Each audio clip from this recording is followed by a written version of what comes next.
KIT university में नेपाली छात्रा की मौत में पुलिस ने अब बड़ा एक्शन लिया है।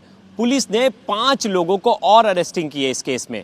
वो 5 लोग कौन हैं और उनका इस केस से क्या लेना देना है? तो आपको याद होगा 17 तारीख की सुबह 11 बजे के आसपास जब एक तुगलकी फरमान सुनाया गया कॉलेज की तरफ से कि जो नेपाली स्टूडेंट्स हैं वो हॉस्टल खाली करके वापस जाएं।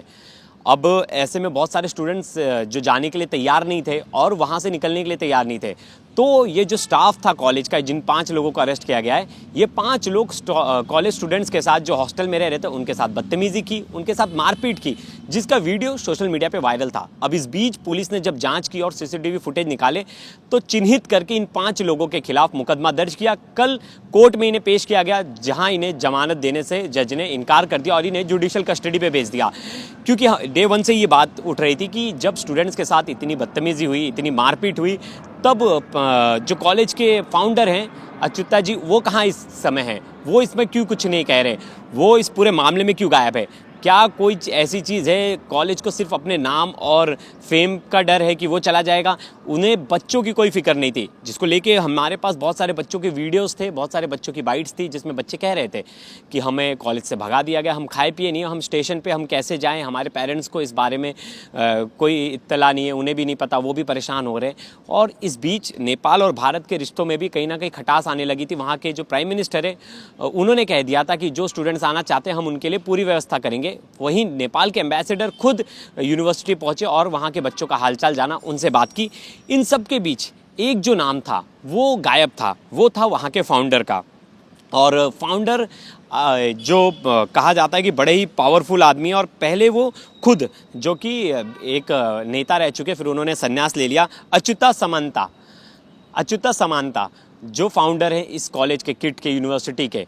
अब इनका बयान इतने दिन बाद जाकर आया है। वो उन्होंने खुद वीडियो जारी किया है और उन्होंने बच्चों से अपील की है। उन्होंने कहा है कि हमें बहुत ही खेद है ये जो घटना हुई है और हम उसके लिए माफ़ी मांगते हैं और हम बच्चों को भरोसा दिलाते हैं कि आप वापस लौट कर आ जाइए।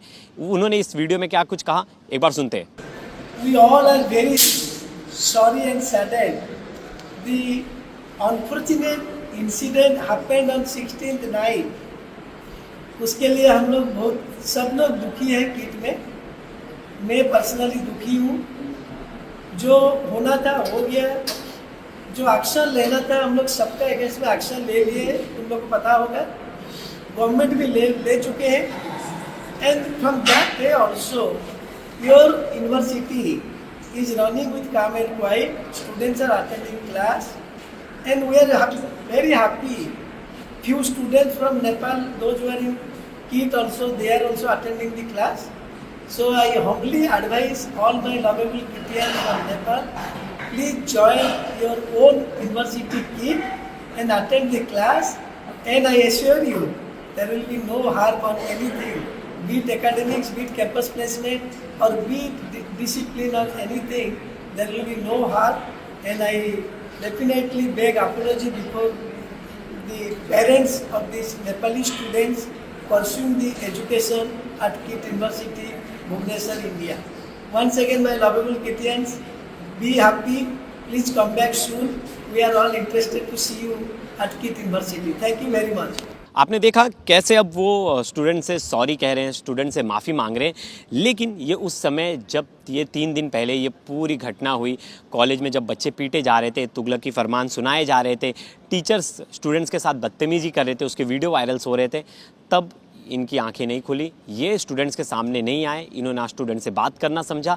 अगर कोई सीनियर ऑफिशियल्स होता, कोई इस तरह का आदमी होता, फाउंडर होता, अगर आके बच्चों की बात सुनता, बच्चों को समझाने की कोशिश करता, तो हालात इतने नहीं बिगड़ते। अब पूरा मामला ही क्या था? पूरा मामला ये था कि जब लड़की की बॉडी मिली कमरे में, हॉस्टल के रूम में, उसके बाद ऐसा सवाल उठने लगा, स्टूडेंट्स का ऐसा कहने लगा कि जो लड़की है उसने कई बार कंप्लेंट्स की थी कॉलेज प्रशासन को, कॉलेज के अथॉरिटीज़ को, और उन्होंने समय रहते उस लड़के के खिलाफ एक्शन नहीं लिया, जिसके बाद इतनी बड़ा हादसा हो गया। और मतलब हादसा क्या कहेंगे, इतनी बड़ी घटना हो गई।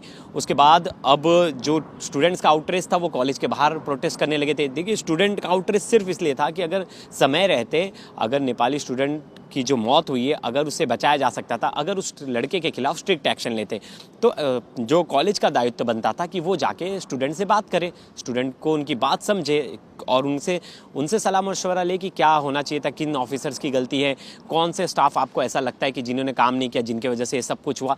लेकिन जहाँ कॉलेज को स्टूडेंट से बात करनी चाहिए थी, वहाँ ही लाठियाँ भाजी जा रही थी, स्टूडेंट्स को मारा जा रहा था और बिना खाए पिए बच्चों को स्टेशन पहुंचा दिया गया, स्टेशन तक ले जाकर छोड़ा गया कि आप अपने घर चले जाओ। अब बताइए, कोई दूसरे देश से भारत में आ रहा है पढ़ने के लिए, वो कुछ उम्मीद लेकर आ रहा है कि ये देश इतना सेफ़ है, यहाँ स्टूडेंट्स, पॉलिसी सब कुछ अच्छा है, तो हमारे बच्चों को यहाँ भेजना सेफ़ रहेगा। वहीं वहाँ की सरकार ने तो कह दिया हम बच्चों को NOC ही नहीं देंगे इस कॉलेज में पढ़ने के लिए।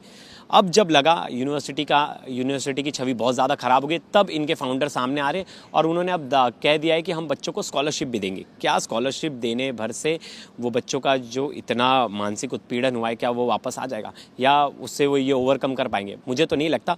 वहीं जो स्टूडेंट्स थे, मैंने एक स्टूडेंट की बाइट सुनी थी, वो आपको भी सुननी चाहिए। जो स्टूडेंट क्या कह रहा था जिस दिन उसे भगाया गया था, जिस दिन ये 17 तारीख को पूरी घटना हुई थी, एक बार वो सुनते हैं।